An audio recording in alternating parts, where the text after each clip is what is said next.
are situated in the Wollemi National Park, north of the Blue Mountains. The campgrounds are truly unique as there are some stunning towering mountain rock walls that hover over the entire campground. There are no powered sites, so you need to bring your own drinking water. No bins are provided, so make sure that you take your rubbish with you. Also note that there's no phone reception at this spot, which makes it all the better to switch off completely and enjoy the serenity of this natural sanctuary. Here I'm just putting the tyres down to 30 psi to make the road in a little bit less bumpy for us.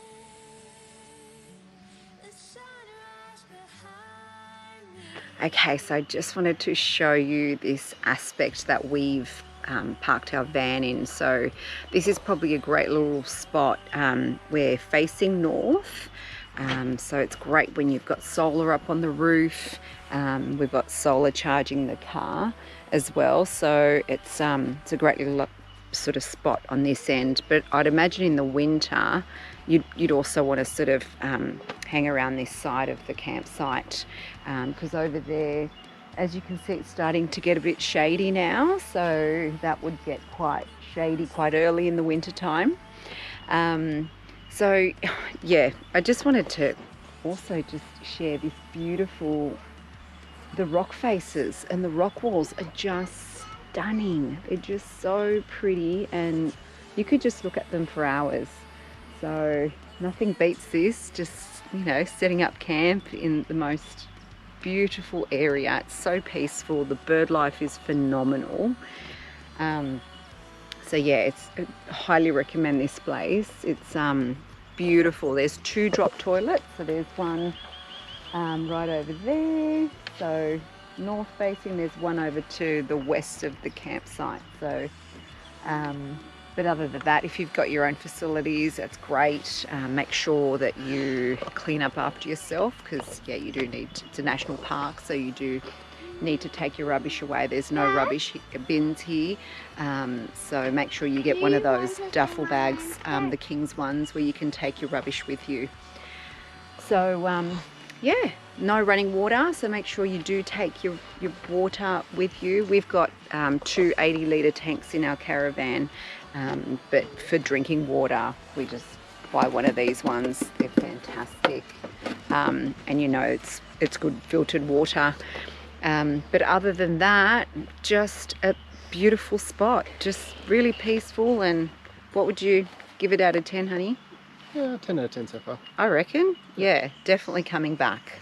So as you come into the Newnes campgrounds, you drive in, you pass the pub. We're actually walking over to the pub at the moment. I believe it's not a functioning pub. I think they sell ice creams and all that sort of stuff, but I don't think that they actually do pour beers for you. So this is so to the right, if you're driving along, if you head over to the right, that's the cricket pitch camping area. So you need to do a bit of a river crossing to get through to there. And then straight ahead, that's where you've got the Kapiti camping area. So yeah, and the historic ruins are that way as well. So you'd have to cross the river crossing if you want to do that.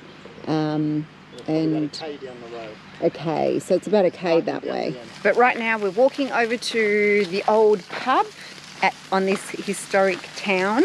So this place is of great significance because it was one of the biggest oil production plants in Australia. So it operated from about 1906 to 1931. It's about 25 odd years.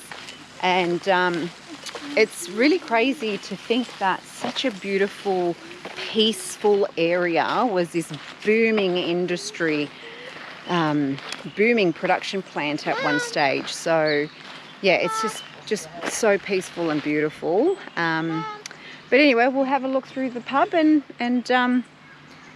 we'll check it out.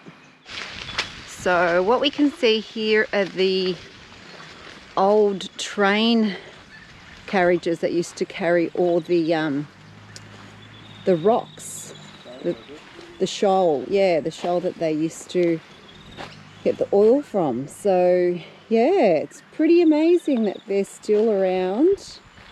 And here's another little carriage. So it's all been left here as a token of all of their hard work.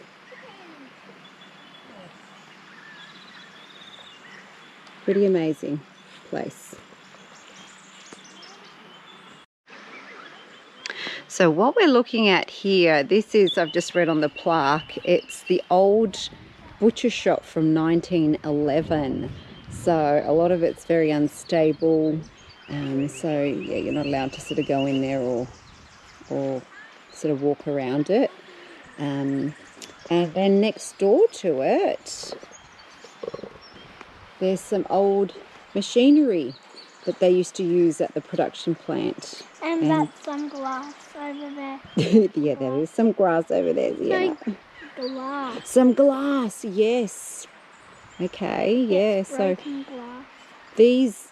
this machinery apparently was moved over here, so they were scattered throughout the area where the production mine was. So yeah, they're here on display, and here's the old butcher shop.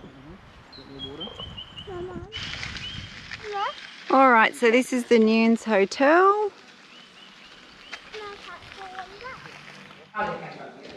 So here we are inside the Nunnes Hotel. This place is awesome. It actually looks like it hasn't been touched since 1907, which is when the building was around. So yeah, lots of pictures, lots of old adverts. It's a real time warp into the past, pretty much.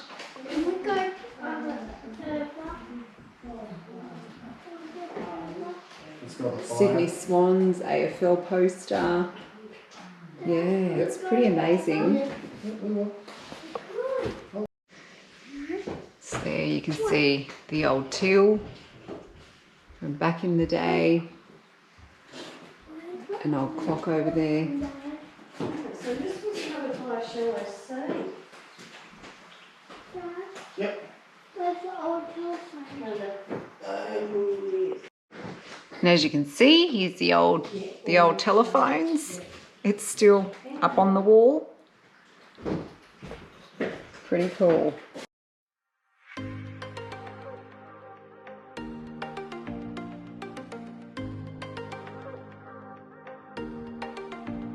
Now on the other side of the campground that we're on is a lovely little river. So the riverbank sort of just flows through and you can hear it in the distance, which is lovely.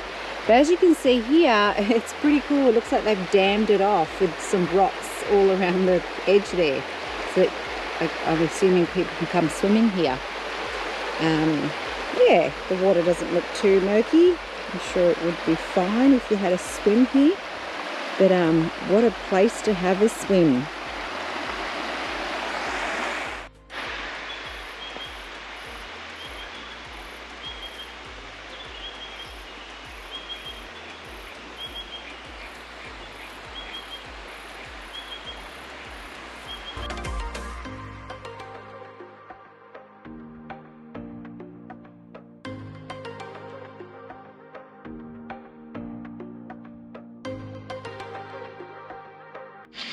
Okay, as you can see, the sun is setting and it's a really beautiful atmosphere here at the Newnes campground. So it's time to make a fire. So what I normally do, I've got one of these natural jiffies that you can get from Bunnings, and how I like to do my fires is I do like to sort of, it's like a Jenga type pattern, and then that way you can build it up. And then there's plenty of airflow going through the sticks. So this is just a bit of timber that we've cut up. Yeah, so grabbing the smaller bits. And then what I'm going to do is build it up. So I've built it up, and that's just going to create your first little bit of a fire to then ignite the bigger kind, which is the iron bark. We just bring this home from home, and then once that's alight, then yeah, we chuck on the big logs, which yeah, you need a fair bit of raw for these guys to set alight. So if you have a look, it's like a little Jenga thing, and I'm just gonna light the jiffy in a jiffy. So light him up. Be careful if you don't get burnt. Oh yes, sweetheart, thank you, sweetie. You always be careful, you're right. So once he's alight, then you'll take care of the rest. And going. And there we go. So he's going to set the rest alight. And it's quite an effective procedure, this one, because there's plenty of airflow going through. So it'll just bring itself alight. But yeah, it's been a lovely day here at the Newnes Campground. As you can see, a lot of people have their fires going.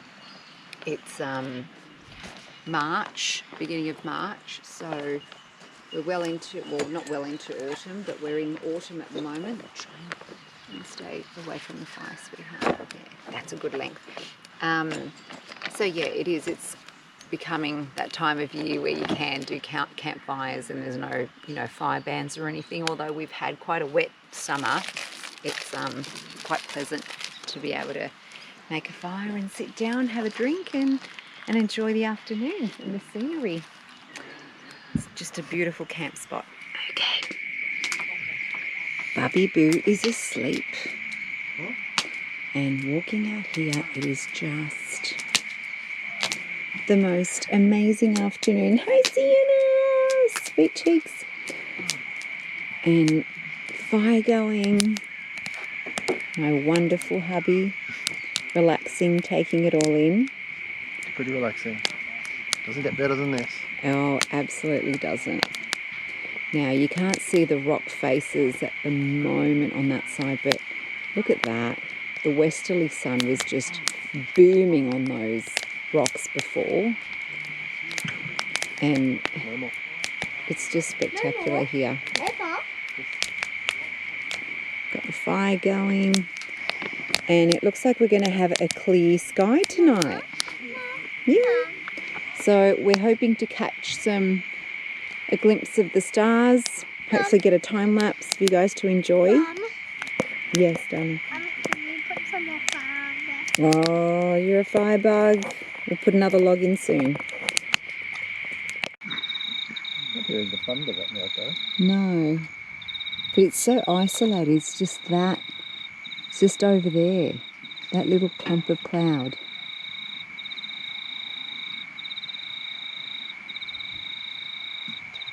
And those two emerging, the darker one with the... Mm.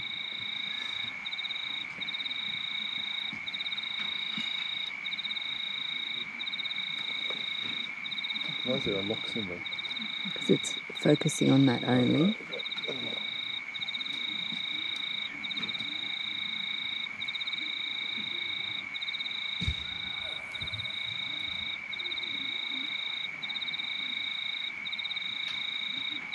Wow, that's amazing.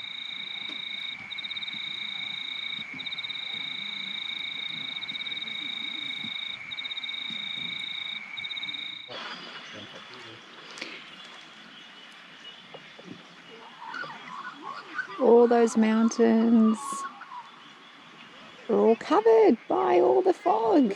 So it's morning time. We've had a wonderful night's sleep, and today we're going to go check out the ruins.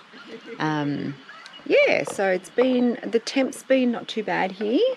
Yeah, the only thing is the fog, which is obviously covering the view, but I mean, it's still spectacular.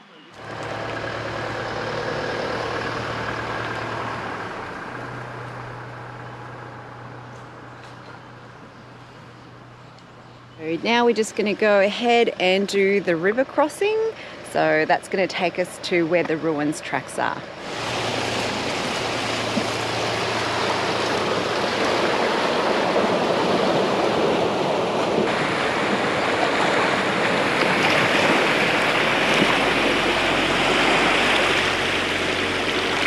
So after you've done the creek crossing, you come across to a sign which tells you that the ruins tracks that way. So that's the way that we're headed today. And it looks like there's another camping area over that way as well. So we'll go check it out. So if you do the creek crossing coming in, this is the second camping area, the cricket pitch one, that you can also camp at. Still amazing views. But you can't, it's not as expansive as the other one, so it's a lot smaller area. And here we are, this is the start of the ruins track, so it's pretty easy walk. So this is the entire track, walking track that you can do. We're only going to do a section of it and just do the ruins walk, but you can head on over and have a look at the shale tunnels, the fine oil boilers. You can check out all that stuff. It's pretty cool. So here's a little map. It's a good one, quite detailed, and it shows you all the little tracks. So heading on over to the ruins, it's a nice, beautiful, peaceful walk, lots of bird life, and you're alongside, you're sort of walking parallel to where the river runs.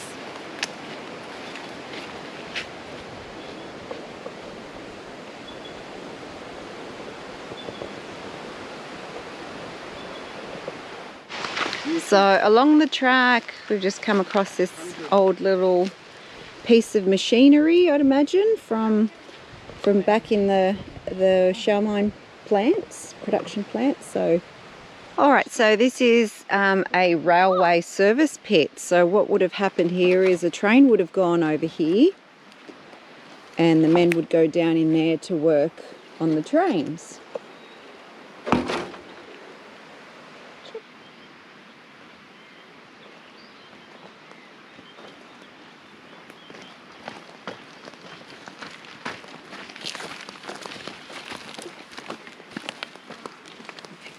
All right, so here we have some more ruins. Not too sure what these could have been.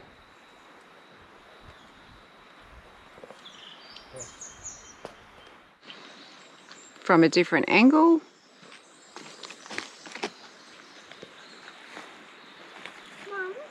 So it's pretty fascinating. You see little pieces like this just randomly scattered throughout the bushland.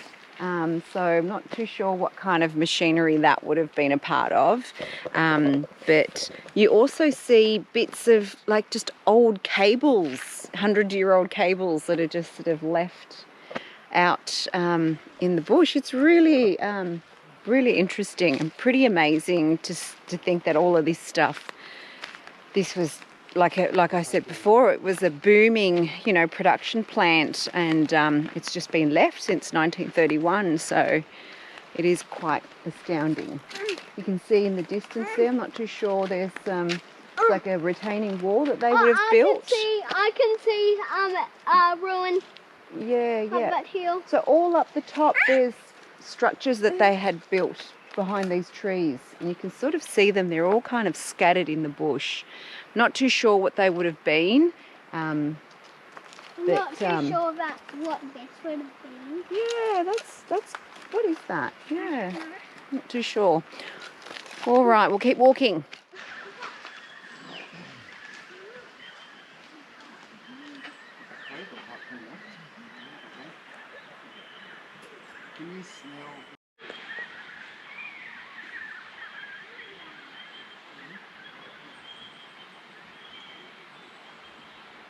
So it just says here that these are the distillation benches that they had. So there's 4 of them that you can see right here that are, they're probably the best preserved So yeah, they're crude oil stills.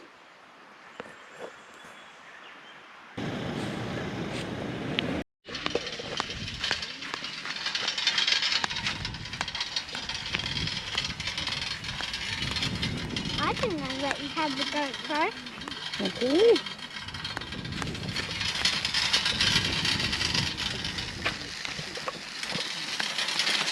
Whoopsie.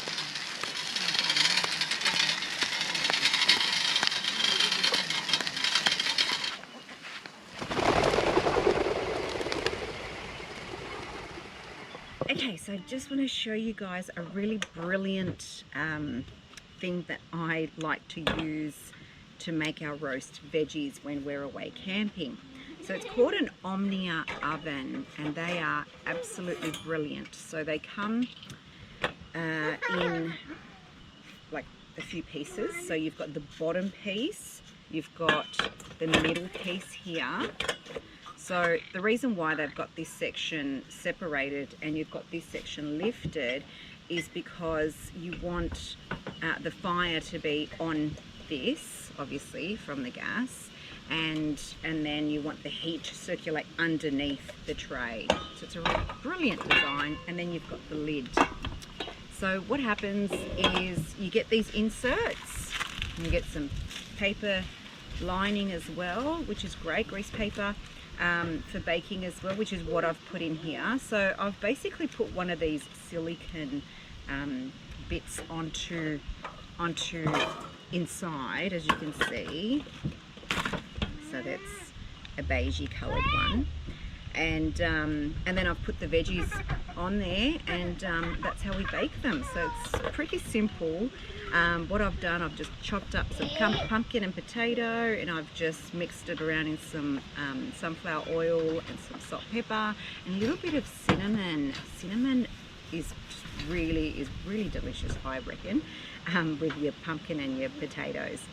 Anyway, so we'll just sort of spread them out a bit as well, so they can all get nice and toasty and lovely. And we'll just pop it on the gas stove. Brilliant. So Omnia, whoa, big tree branch just fell off that tree. Okay, so we're going to pop them on there. I also want to mention that they also come with these muffin tins. You know, can you bring over the muffin liner, please? So you've got this silicone bit here where you cook. You can bake anything really. People bake banana bread on these, and they're fantastic because they're silicone. They can be washed in the sink in the caravan easily. You're not having to scrub metal or anything like that. You can also get these muffin inserts, which are great. So if it's anyone's birthday while you're camping, you can make some birthday cupcakes, which is also pretty cool. And they fold down as well, flat, and that all gets stored in each other brilliantly. So very versatile, very handy, and just really good. So what I'll do, I'll put the lid on. I've got those. So I've got my veggies on, pop them on the gas stove, put the lid on. Some people get one of these food grade thermometers that you can pop in here, so you can tell what temperature you've got your gas running on. But I like to just wing it. It always works out okay. I'm going to put the gas on, turn it on, and let you know how it comes out. Alrighty, so it's been about 10 minutes, and if we open the lid, you can see that they are cooking nicely in there. So I've got it on. Oh, you don't want it blaring too much. So sort of medium heat. They're looking quite good. So we'll leave those on there and see how they come out. Okay, now let's check it out. So this is about 25-30 minutes in. Whoa, these veggies are doing amazing. So I think they're done now. They're nice and soft and ready to be served pretty much. So yeah, that's the Omnia oven. Highly recommend it. Amazing. Just a really good addition to all your camping stuff. Yeah, so yeah, I definitely recommend it for, you know, if you like roast veggies, if you like baking, doing banana bread, or, you know, even baking bread people do, like quiches or whatever it is that you want to make. So yeah, it's a winner. Yeah, winner chicken dinner. Well, not exactly for us tonight, but yeah, absolutely amazing. Highly recommend it. Omnia, you can buy it from Amazon. I don't think you can buy it from Australia, from an Australian. I don't think there's a Australian distributor or anything like that. So yeah, you're best off going into Amazon and getting yourself one. But they're great if you don't have a fire. We do have a little fire here, but it's not cranking at the moment. But we're not cooking anything in a, you know, camp oven or anything like that. So yeah, they're an amazing addition.